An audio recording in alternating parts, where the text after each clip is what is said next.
Leo Herrmann, Life Through My Eyes. Shalom, Mr. Herrmann, Mrs. Herrmann, shalom. The waiter at Café Zamir in Tel Aviv waves to us.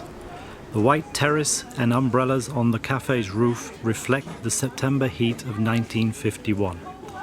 Tables are arranged around the perimeter, overlooking the Sunday streets of Allenby and Bialik.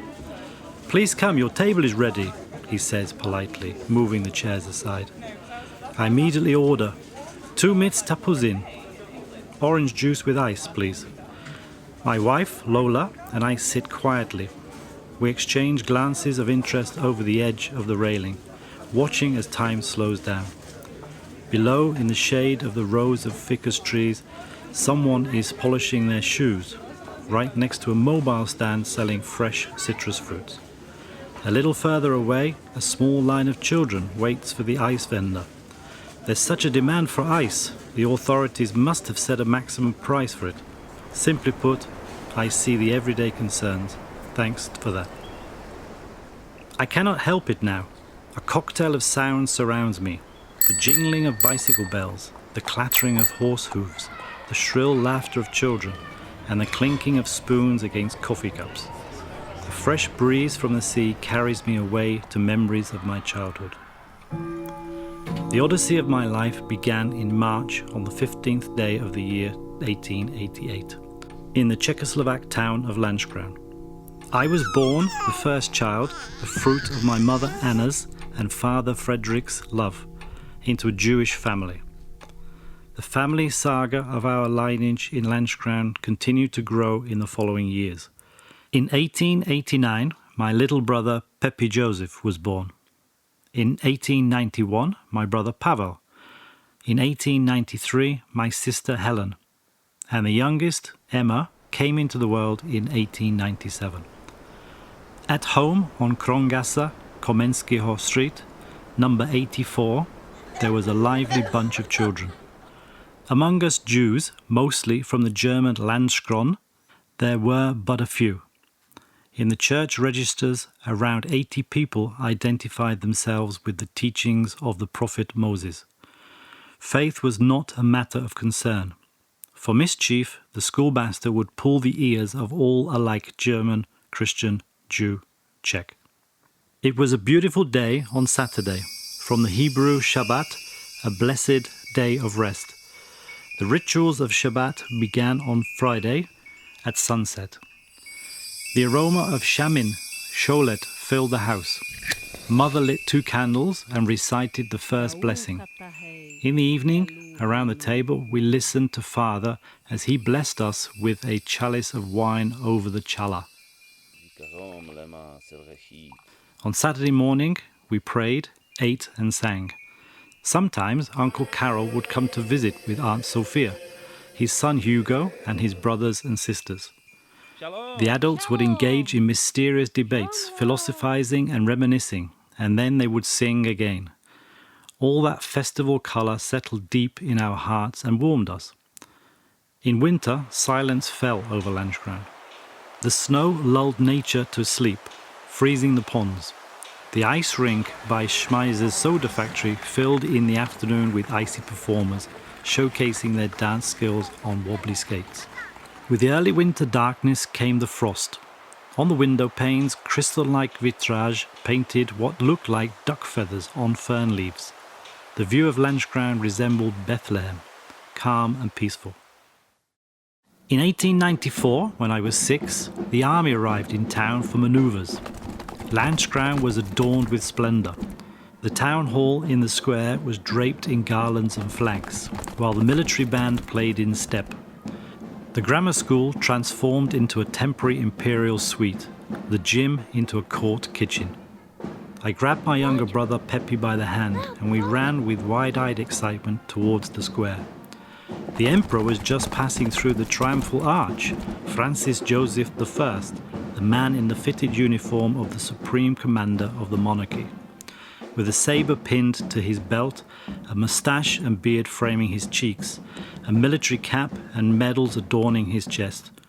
Everywhere echoed, "Long live! Hooray! Long live Francis Joseph I!"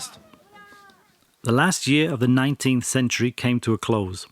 Midnight struck, marking the end of the old times. In January, we faced the long 100 years of the 20th century ahead of us. What would they be like? What would the world around us look like? What experience awaited us? My first semester evaluation from the town grammar school was approaching, as were my 12th birthday in March.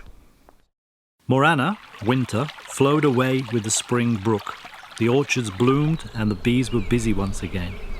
Summer and vacation were already in sight. On June the 9th, little sister Emma blew out the candles on her 4th birthday cake. And then, on June the 13th, 1900, the candle extinguished for father at the age of 46. My beautiful, carefree childhood years, filled with songs and father's blessings over the challah, remained etched in my memories. A weight of responsibility settled upon me. Suddenly, I became the oldest Herrmann in Komenského Street in Lanskroun. Mother was there. I was 12. Peppy was 11. Pava was 9. Helen was 6.5. And Emma had just turned 4. My life's odyssey became to write another chapter. Adulthood arrived rather quickly, and when the chestnut trees in the avenue of Rudoltitzer bloomed in June 1906, it was time to complete and undergo the examination of adulthood. The result read, "Based on this examination, you are recognized as an adult with honors and eligible for university attendance," with a stamp featuring an eagle printed below. Mother wept. Tears rolled down her cheeks as she gently stroked my hair and face with the softest of hands. We embraced tightly. Without words, I thought of father and thanked God. The last long summer vacation at home flew by like water. The grain in the fields surrounding Lanskroun ripened quickly. The time for my departure to study law at Charles-Ferdinand University in Prague approached. I glanced back at the town one last time. I swallowed hard and boarded the morning train to Prague, preferring to do so without sentiment. The locomotive began to screech its brakes, puffing steam and taming the horsepower just before the arched structure above the tracks.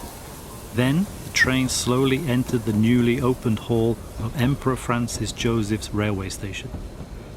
It looked as if the Eiffel Tower were lying across the tracks. Even though it was Sunday, there was a hustle and bustle everywhere. The dispatcher waved off the train's departure to Berlin. Passengers hurried for their timely boarding, conductors checked tickets, and the express food vendors hurriedly cashed in for the sausages they had sold. I adjusted my hat, grabbed my suitcase, and joined the procession toward the Ausgang exit. Prague. It distilled the essence of Czech events, culture, art, and politics. Right from the start of my studies in 1906, I participated in debates and philosophical discussions. Sometimes they ended at the break of dawn. In the midst of Stromovka garden, with a pistol in my hand, I was prepared to defend my opinion. The student association Bar Kochba was an elite society of the Prague Jewish community, which included figures like Franz Kafka, Max Brod, Samuel Hugo Bergman, and others. Gradually, our opinions seeped into ideology. Bar Kochba became a well-known base for the Jewish national movement, Zionism, with me at the forefront from 1908 to 1909.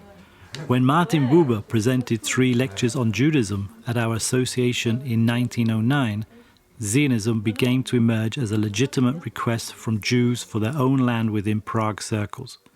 One debate followed another, leading to the writing of articles and the expression of cultural Zionism. Jews read and listened attentively. My flair for literary expression and my sense of organization convinced the publisher of the Prague newspaper Zelzver, meaning self-defense, to hire me as the editor-in-chief in 1910. Articles were also published in Brno in Jüdischer Volksstimme and in Vienna in Jüdischer Zeitung. I worked hard writing and promoting Zionism, becoming known in the Jewish community across Europe.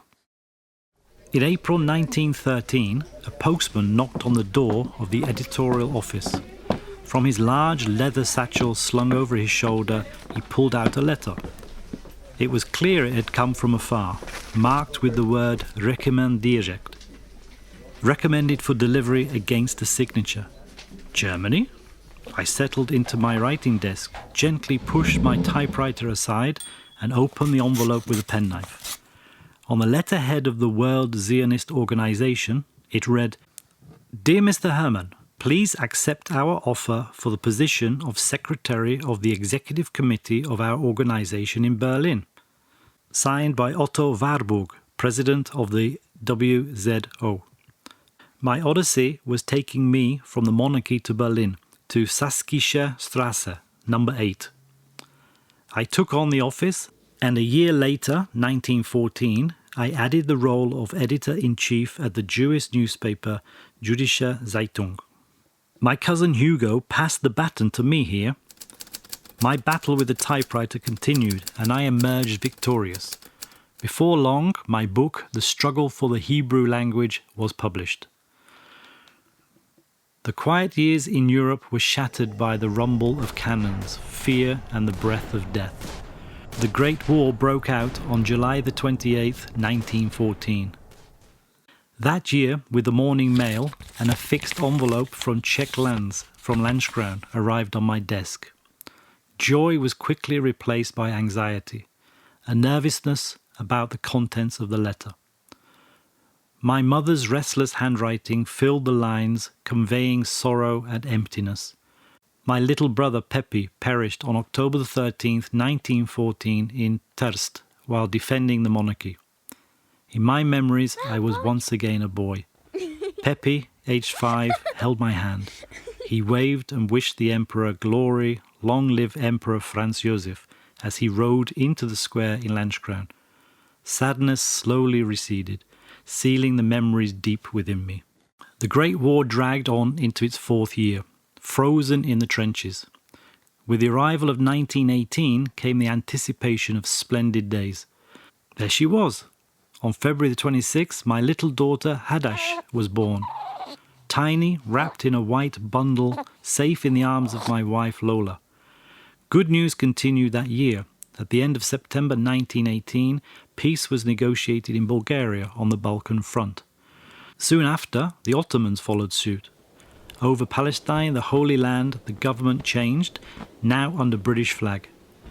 Lord Balfour, the representative of the British Empire, promised the establishment of a Jewish state, but he also made a pledge to the Arabs.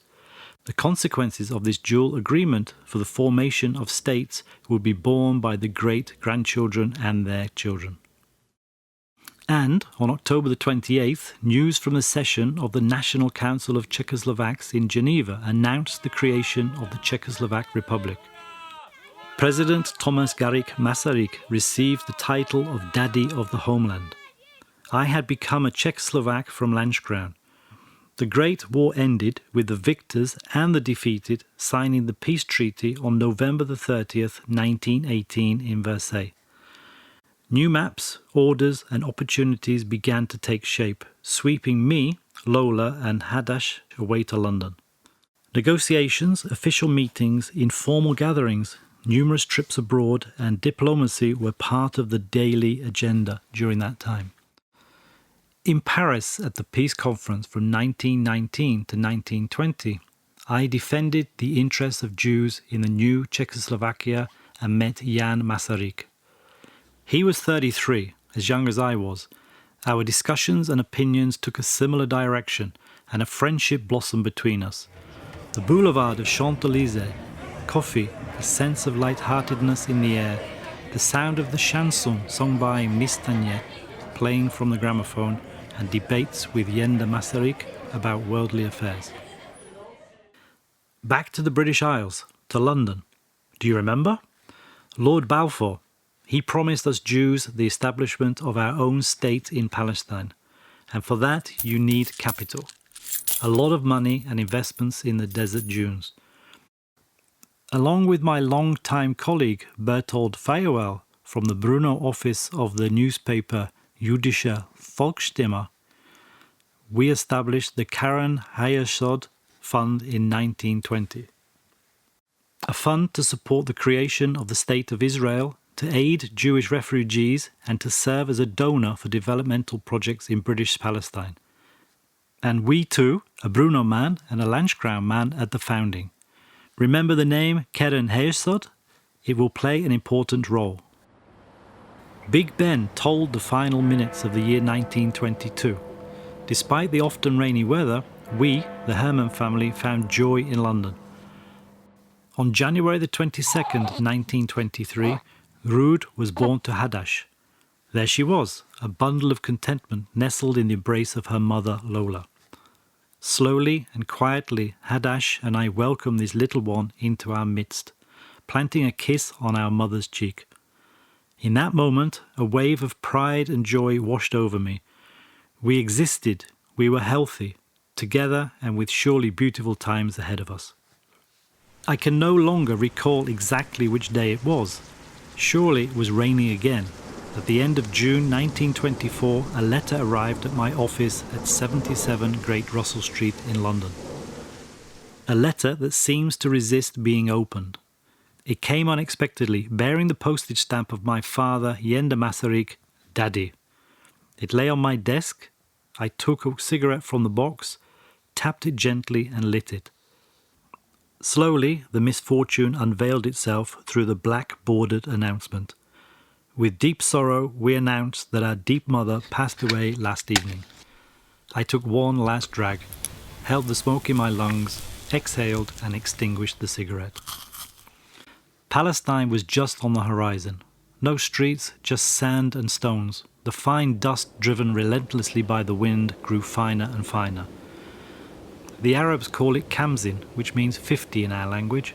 For 50 days the desert wind blows. It takes away from one sand dune and adds to another nearby, polishing the rocks along the way with its grains. The desert rose into the Golan Heights and fell into the white foam of the waves of the Mediterranean Sea. With the sea came more and more determination for the British Mandatory Palestine. Our ship firmly docked at the pier of the Holy Land in 1924. In the port of Haifa, men passed by dressed differently than we were. Long garments down to their ankles, well-wrapped scarves on their heads, deep wrinkles on their tanned, dark faces. "Disembark," the order echoed. In my right hand, I tightly gripped the leather handle of my suitcase. With the left hand, I held onto the rope railing as I moved down the gangplank. In the breast pocket of my jacket were the carefully folded entry documents. No one welcomed us. "Next," shouted the immigration officer as he checked. My heart raced, my voice and hands trembled. Between me and the dream of our land sat a bureaucrat in uniform at the table. Visa, passport, list, the thud of the round stamp. Next, and suddenly there it was, the land. Now slowly I placed the suitcase on the ground. I took out the folded handkerchief from my pocket, removed my glasses and cleaned them. Then I wiped the sweat from my forehead and returned the handkerchief to my pocket. Finally. Upon returning to London, my son was born on January the 9th, 1925. He was named after the guardian angel of the Israeli nation, Gabriel. 2 years later, in 1926, the journey to Jerusalem continued. The Keren Hayesod Development Fund also emigrated from London. With me as the General Secretary of Keren Hayesod, it gradually operated in several countries around the world, raising the much-needed capital for our land. The years in Palestine flowed into the 30s. In 1933, we were all at home in Palestine, Lola, Hadash, Ruth and Gabriel. The initially harsh climate change didn't sit well with us. The heat was intense, and rain was a rare atmospheric phenomenon. Occasionally, Lola and I would take the children to the sea. The white city of Tel Aviv was still under construction. More and more Jewish brothers and sisters from Germany were arriving, and Keren Hayesod was actively assisting them in emigrating to our land in Palestine. In Germany, men in the Munich alehouse were striking a dangerous chord of anti-Semitism. On September the 15th, 1935, the Reichstag in Nuremberg approved the law of Reich citizenship, the Nuremberg Laws. This legislation de facto laid the cornerstone for the genocide of the Jews leading to the Holocaust. Anti-Semitic sentiment in Germany was rapidly intensifying. We were racing against Goebbels, the Reich Minister of Propaganda. In 1935, film director Judy Lemon and I filmed The Land of Promise. It was our first sound film from Jewish Palestine. It was a success. In August 1935, it won an award at the International Film Festival in Venice. By November, it had triumphed in America. It premiered at the Astor Theatre in New York with a gigantic banner on the facade reading, "The true story of people who returned after 2,000 years." Albert Einstein joined us for the premiere, accompanied by a dozen American journalists. It felt as though we had won this round against Goebbels. Not long after, Czechoslovakia was engulfed in sadness and grief. Snow fell over Prague, and on December the 14th, 1935, Professor Thomas Garrick Masaryk passed away. I thought of Jan Masaryk, my friend from Paris. In the melancholy of grief, I penned a heartfelt condolence and corresponded to Prague. And so, even while in Palestine, London, New York, and on my journeys from our land, the events of Czechoslovakia weighed heavily on my mind.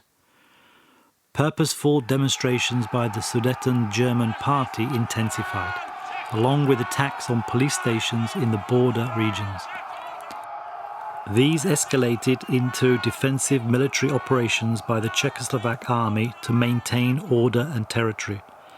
Diplomatic notes transformed into ultimatums. Hitler threatened the annexation of Czechoslovakia. Poland also delivered an ultimatum to Prague with territorial claim of Čechin and Slovakia, following a loss in arbitration with Hungary over the southern and eastern borders of Slovakia. Czechoslovakia trembled at its foundations, surrounded by hatred. Right on the morning of September the 30th, just hours after the signing of the Munich Agreement, I witnessed the exodus of 20,000 Jews from the Sudetenland with my own eyes. A march to nowhere. Homeless refugees in their own country, without passports, in injustice, despised. I rushed back to London to take urgent measures. The only one who helped me was Jan Masaryk, the Minister of Foreign Affairs of the Czechoslovak Republic, my friend from Paris. On November the 10th, 1938, I boarded a London double-decker bus to go to Jan's embassy on Grosvenor Place. Streams of rain trickled down the bus windows, and on my lap lay a leather briefcase with a memorandum, a reminder of the post-Munich scenes in Czechoslovakia containing mandates from the leaders of Jewish communities. A tumultuous stream of thoughts raced through my head, leaping over one another like grasshoppers. Jan provided me with a personal recommendation and negotiated significant financial assistance for the transfer of Jews from Czechoslovakia to Palestine. 2,506 people emigrated. They saved themselves. I arrived in Czechoslovakia in Lanskroun at the end of the Indian summer on October 3rd, 1945. It was raining. The rain mirrored my internal tension, my nervousness. In Ostrov, just before Lanskroun, I saw Sudeten Germans for the first time. A white armband distinguished them from others, from the Czechs. At 11:45, we drove along the ridge by the long pond, turning toward the town. The house on Krongasse, Komenského, number 84, where I grew up, had become a distant memory. I no longer wished to acknowledge its existence. It had fallen into disrepair, a shell of the Herrmann family. We stopped only at the cemetery. The place where my mother was buried no longer exists. The Nazis had destroyed the tombstones and human remains of the Jews. I depart from Lanskroun not daring to glance back over my shoulder. Memories of warm summers, juicy fruits, my mother, my father, when we were children, remained within me. The warmth of the Herrmann family now lies 3,500 kilometers to the south in Jerusalem. Leo, Leo! Hello. Lola's gentle whisper and the touch of her hand pull me back to Tel Aviv, to September 1951. I smile at her, she smiles back. How many sentences from different parts of the world have I sent her in letters? We have shared so much beauty, sorrows and wounds together. Hadash, at 33, has become a beautiful young woman.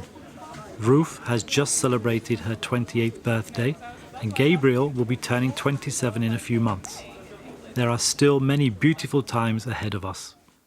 Leo Herrmann unexpectedly left this world on the night of Monday, September the 10th, 1951, in the white city of Tel Aviv. His life came to completion at the age of 63.